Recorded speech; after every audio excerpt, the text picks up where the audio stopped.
হতাশা মাদক দিয়ে দূর হয় না। হতাশা দূর হবে, বলে দিব, তিনটা জিনিস, মাত্র তিনটা। কয়টা ভাই? এক, 5 ওয়াক্ত নামাজ। এক কি? নামাজে আপনি অজু করে সিজদা দেন, ইনশাল্লাহ আপনার মনে প্রশান্তি না আসলে আমাকে এসে বলেন যে আসে না।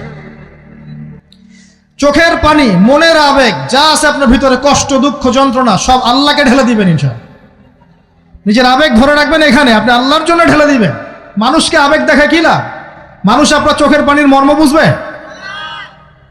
মানুষ কি মানুষের চোখের পানির মর্ম বুঝে? আপনার পিতা যদি মারা যায়, আমার কাছে এসে দোয়া চান, কান্নাকাটি করে, আমি দোয়া করতে পারবো, কিন্তু আমি কিন্তু আপনার ফিলিংসটা বুঝতে পারবো না। আপনার অনুভূতি কে বুঝতে পারবেন? আল্লাহ পাক আপনার ঘাড়ের রগের চেয়েও কাছে আছে। সুবহানাল্লাহ, সুবহানাল্লাহ, আল্লাহ পাক ঘাড়ের রগের চেয়ে কাছে আছে। গতকালকে বাংলাদেশের একজন বরেণ্য আলেমের সাথে একটা কনফারেন্সে ছিলাম। উনি বলছিলেন যে এক ব্যক্তি, এটা শোনেন, এক ব্যক্তি খুব তার শখ যে তিনি সাহাবীদের মতো নামাজ পড়া শিখবেন। কথা বুঝতে পারছেন? সাহাবীদের মতো নামাজ শিখবেন। তো একজন বরেণ্য আলেমের কাছে এসেছেন, এসে বলছেন যে আমাকে সাহাবীদের মতো নামাজ শিখিয়ে দেন। তখন সেই আলেম আরেকজন আলেমের সন্ধান দিয়েছেন, যে তুমি তার কাছে যাও, তিনি শেখাবেন। তো সেই ব্যক্তি একটু অবাক হয়েছেন, কারণ যাকে প্রশ্ন করেছিলেন তিনি অনেক বড় মুহাদ্দিস, আর যার কাছে পাঠানো হচ্ছে তিনি অত বড় মুহাদ্দিস নন, কিন্তু আবেদ, আমল করেন। তাকে গিয়ে বলছেন উনি আমাকে পাঠিয়েছেন সাহাবীওয়ালা নামাজ শিখিয়ে দেন। তখন তিনি বলছেন ঠিক আছে, সুন্দর করে অজু করে আসো, সুন্দর করে অজু করে আসো। অজু করার সময় খালি খেয়াল রাখবা যে আমি অজু করছি শুধু আল্লাহর সন্তুষ্টির জন্য। কি খেয়াল রাখবেন? অজু করছি শুধু আল্লাহকে রাজি খুশি করার জন্য অজু করছে, আর কোনো উদ্দেশ্য নাই আমার। অজু করতে যাচ্ছে, তিনি আবার বলছেন দাঁড়াও, শুধু আল্লাহকে রাজি খুশি করার জন্য অজু করো। আবার শুরু করছেন, আবার বলছেন শোনো, শুধু আল্লাহকে রাজি খুশি করার জন্য অজু করো। এভাবে বলতেই আছেন। নামাজে দাঁড়িয়েছেন, দাঁড়ানোর আগে বলছেন শোনো, শুধু আল্লাহকে রাজি খুশি করার জন্য নামাজ পড়ো। বলতেই আছেন। এক পর্যায়ে সে ব্যক্তি নামাজ শুরু করলো, নামাজে মনোযোগ এদিক ওদিকে যায়, আর তার মাথায় এটা আসে, এই শুধু আল্লাহকে রাজি খুশি করার জন্য আমাকে নামাজ পড়তে হবে, শুধু আল্লাহকে রাজি খুশি করার জন্য নামাজ পড়তে হবে। এই চিন্তা তার মনের মধ্যে ঘুরপাক খাচ্ছে। এভাবে নামাজটা সে শেষ করেছে। শেষ করে চিন্তা করছে যে নামাজ তো পুরোপুরি মনোযোগ দিতে পারলাম না। বারবার মাথার মধ্যে এরকম চিন্তা আসছে, আল্লাহ আমাকে তুমি মাফ করে দাও, নামাজটা আমার মনে হলো না ঠিক মতো। তখন সে ফিরে এসে তার সে ওস্তাদকে বলছেন আমার তো নামাজ এরকম করে পড়লাম, কিন্তু শেষমেশ মনে হলো যে নামাজটা হয়তো কবুল হয় নাই, আল্লাহর কাছে খুব মাফ চাইলাম, আল্লাহ আমাকে মাফ করে দাও, নামাজটা মনে হলো না। তখন সেই যে প্রথম ব্যক্তি যিনি পাঠিয়েছেন তিনি বলছেন এটাই হলো সাহাবীওয়ালা নামাজ। তারা আল্লাহকে রাজি খুশি করার জন্য নামাজ পড়তেন, নামাজ শেষ করে আল্লাহর কাছে ইস্তেগফার করতেন, আল্লাহ কিছুই হলো না, কিছুই হলো না। আমার কথা কি বুঝতে পারছেন? অতএব আল্লাহকে রাজি খুশি করার জন্য আপনি আপনার আবেগ, আপনার ইবাদত সব ঢেলে দিবেন ইনশাআল্লাহ। অন্য কারো কাছে কিছু পাওয়ার আশা করব। আমাকে আল্লাহ পাঠিয়েছেন দুনিয়াতে নামাজ পড়তে, রোজা রাখতে, দিনের প্রচার করতে, দিনের জ্ঞান অর্জন করতে, এই তো। তা আমি একজন মেয়ের জন্য জীবন নষ্ট করে দিব কেন? আমি তাহলে আল্লাহর কাছে কি মুখ দেখাবো, আর নবীর কাছে কি মুখ দেখাবো? ওখানে গিয়ে বলবো আল্লাহ আমি আমার অমুক প্রেমিকার জন্য আশেক হয়ে একদম জীবন দিয়ে দিয়েছি, আত্মহত্যা করেছি। গেছে ভাই, যাইতে দেন। যে ব্যক্তি আপনার অবস্থানকে মূল্যায়ন করে নাই সে আপনার যোগ্য ছিল না। এখন আপনি কি করবেন? নিজের অবস্থান উন্নত করেন, আপনার পিছনে লাইন ধরে ঘুরবে ইনশাআল্লাহ। এটাই বাস্তবতা। দুনিয়া খুব খারাপ জিনিস। মানুষের অবস্থানকে মূল্যায়ন করে, মানুষের অবস্থানকেই মূল্যায়ন করে, কিন্তু আল্লাহ রাব্বুল আলামিন আপনাকে সর্বাবস্থায় ভালোবাসেন। আলহামদুলিল্লাহ। এই যে আমরা এখন অনেক পাপ করছি না, আল্লাহ কি আমাদেরকে আযাব দিয়ে ধ্বংস করে দিয়েছেন? আল্লাহ পাক এখনো আমাদেরকে ভালোবাসেন, রহম করেন, আল্লাহ পাক অপেক্ষা করছেন কখন তওবা করবে, আমি তওবা কবুল করব। এই কখন আমার বান্দা খালি একবার বলে আস্তাগফিরুল্লাহ, আল্লাহ পাক সাথে সাথে মাফ করে দেবেন ইনশাআল্লাহ। আর সেই আল্লাহকে ভুলে আপনি কার পিছনে ছুটছেন? আমরা কিন্তু নিয়াত করতে পারি ভাই যে আমরা যারা ওয়াজ শুনলাম জীবনে কোনোদিন সিগারেটে হাত দিব না ইনশাআল্লাহ। রাজি আছি ভাই? অন্য বড় বড় জিনিস তো বহুত দূরের কথা। আচ্ছা, অনেকে রাজি হয় নাই কেন? আপনারা কি অলরেডি আসক্ত? আমি অনেক ভাইকে দেখেছি মাশাআল্লাহ ইফতার খুলেই একদম ব্যঞ্জন টানা শুরু করে। হ্যাঁ, এটা যে হারাম আপনাদের কেউ ওয়াজ করে শোনায় নাই? এটাকে কি মনে করেন আপনারা, হারাম না হালাল? কেউ বলেছে মাকরু, নাকি মাকরু ফতোয়া দিয়েছে? মাকরুহ শব্দের অর্থ জানেন আপনি? মাকরুহ শব্দের অর্থ কি একটু শোনেন। সূরা বনী ইসরাঈল খুলবেন। কোন সূরা? সূরা বনী ইসরাঈল আল্লাহ পাক বলছেন, আমি বনু ইসরাঈলকে এই কাজগুলো করতে নিষেধ করেছিলাম। কোন কোন কাজ? জেনা করো না, জেনার ধার কাছে যেও না, এতিমের মাল আত্মসাৎ করো না, শিরিক করো না ইত্যাদি। যারা আলেম আছেন তারা আমার কথা বুঝবেন। এই কাজগুলোর পরে আল্লাহ পাক বলছেন যে এই প্রত্যেকটা কাজ আল্লাহর কাছে মাকরুহ, অপছন্দের। কিসের? অপছন্দ। তাহলে এটাকে আপনি সহজ মনে করছেন? নিয়াত করি আল্লাহ পাকের সন্তুষ্টির জন্য আমরা কোনোদিনও মাদকের সাথে সম্পৃক্ত হব না ইনশাআল্লাহ। আর বিশ্বাস করেন, শুধুমাত্র মাদকদ্রব্য নিয়ন্ত্রণ অধিদপ্তর এই আইন কানুন এগুলো দিয়ে, জরিমানা দিয়ে মানুষকে মাদক ছাড়ানো যাচ্ছে না, যাবে না। কেন যাবে না এটা আপনারা খুব ভালো করেই জানেন, আমি বলতে চাচ্ছি না। অনেক সময় মাদক বিরোধী কনসার্ট করে মানুষ, মাদক বিরোধী কনসার্টে ওঠার আগে এক বোতল ডাইল খেয়ে আসে আগে। এগুলো কি বাস্তব কথা বলছি না অবাস্তব কথা বলছি? আমাদের যুবক ভাইরা কোশ্চিন কালেও মাদকের ধার কাছে যাবেন না ইনশাআল্লাহ। একটা হাদিস খালি মনে রাখেন, এই হাদিসটা মনে রাখেন। নবী সাল্লাল্লাহু আলাইহি ওয়াসাল্লাম বলেছেন, কেউ যদি মাদকদ্রব্য সেবন করে তার 40 দিনের নামাজ কবুল হবে না। সিগারেট একটা খেয়েছি, 40 দিন নামাজ নাই। এরপর যদি সে তওবা করে আল্লাহ মাফ করে দিবেন। আবার যদি মাদক খায় আবার 40 দিন কবুল হবে না। যদি আবার তওবা করে আল্লাহ মাফ করে দিবেন। আবারও যদি খায় আবারও 40 দিন কবুল হবে না। আবারও তওবা করলে আল্লাহ আবার মাফ করে দিবেন। চতুর্থবার সে যদি মাদক খায়, আল্লাহ রাসূল সাল্লাল্লাহু আলাইহি ওয়াসাল্লাম বলছেন, আল্লাহ পাক কিয়ামতের মাঠে তাকে তিনাতুল খাবাল পান করাবেন। কি পান করাবেন? তিনাতুল খাবাল। সাহাবীরা বললেন, ইয়া রাসূলুল্লাহ, এটা কি তিনাতুল খাবাল? কি?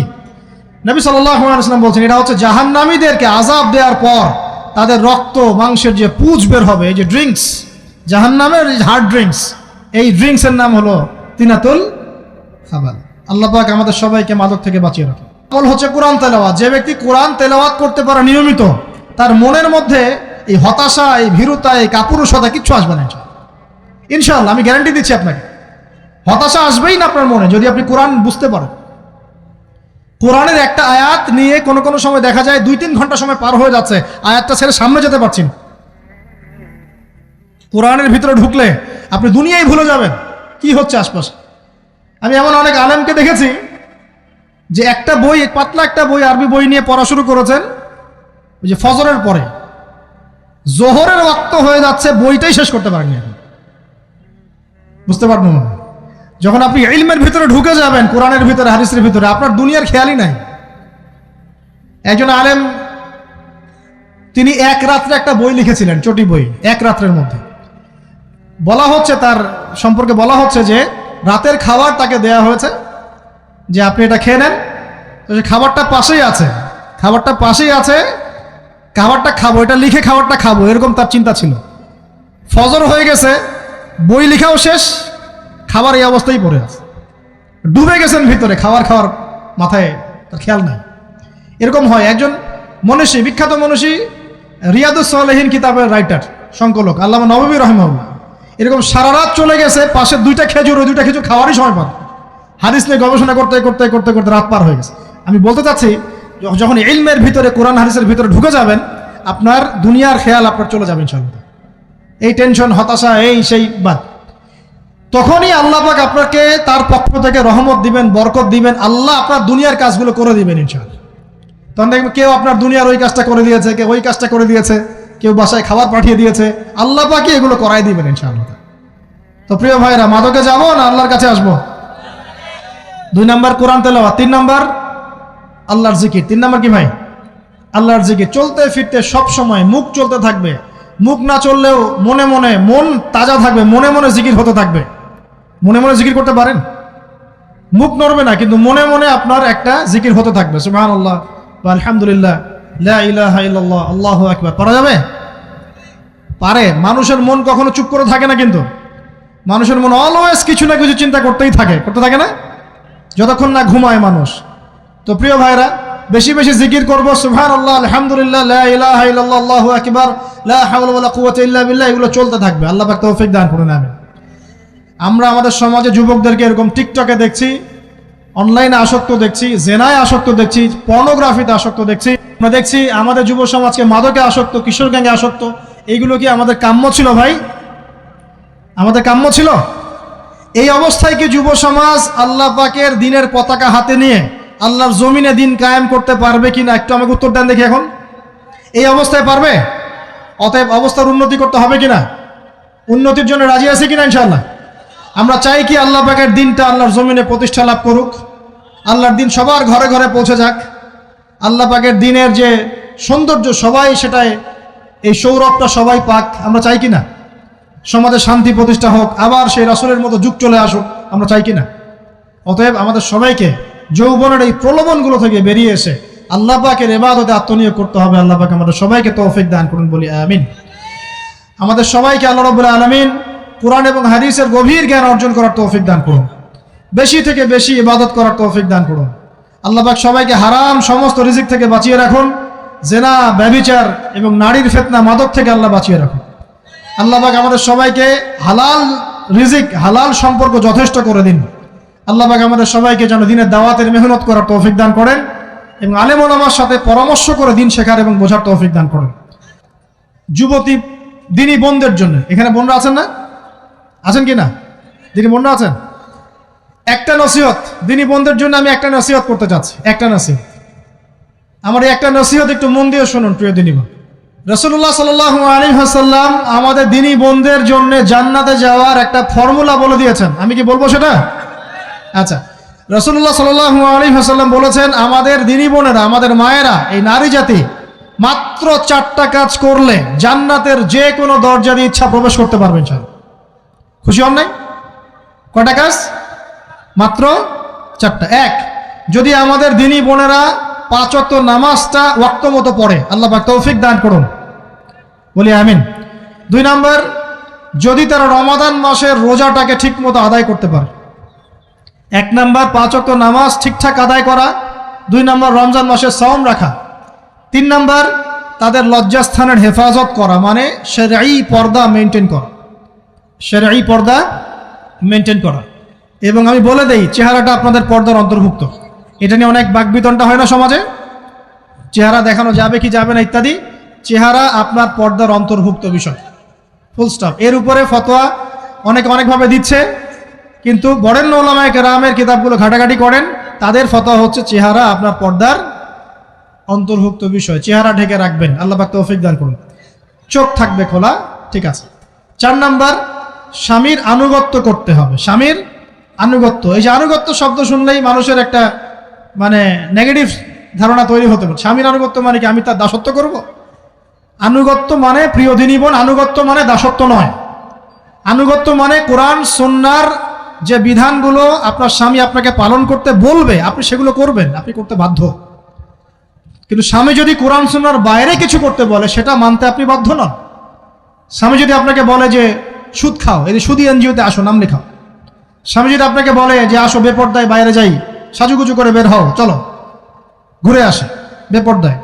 স্বামী যদি বলে দেবরকে একটু খাবারটা দিয়ে আসো, আমার অফিসের কলিগ আসছে, খাবার পরিবেশন করো, আসো ডাইনিংয়ে আসো, এই যে হারাম কাজ, বেপর্দার আদেশ করছে, সুদের আদেশ করছে, আপনি সেগুলো পালন করবেন না।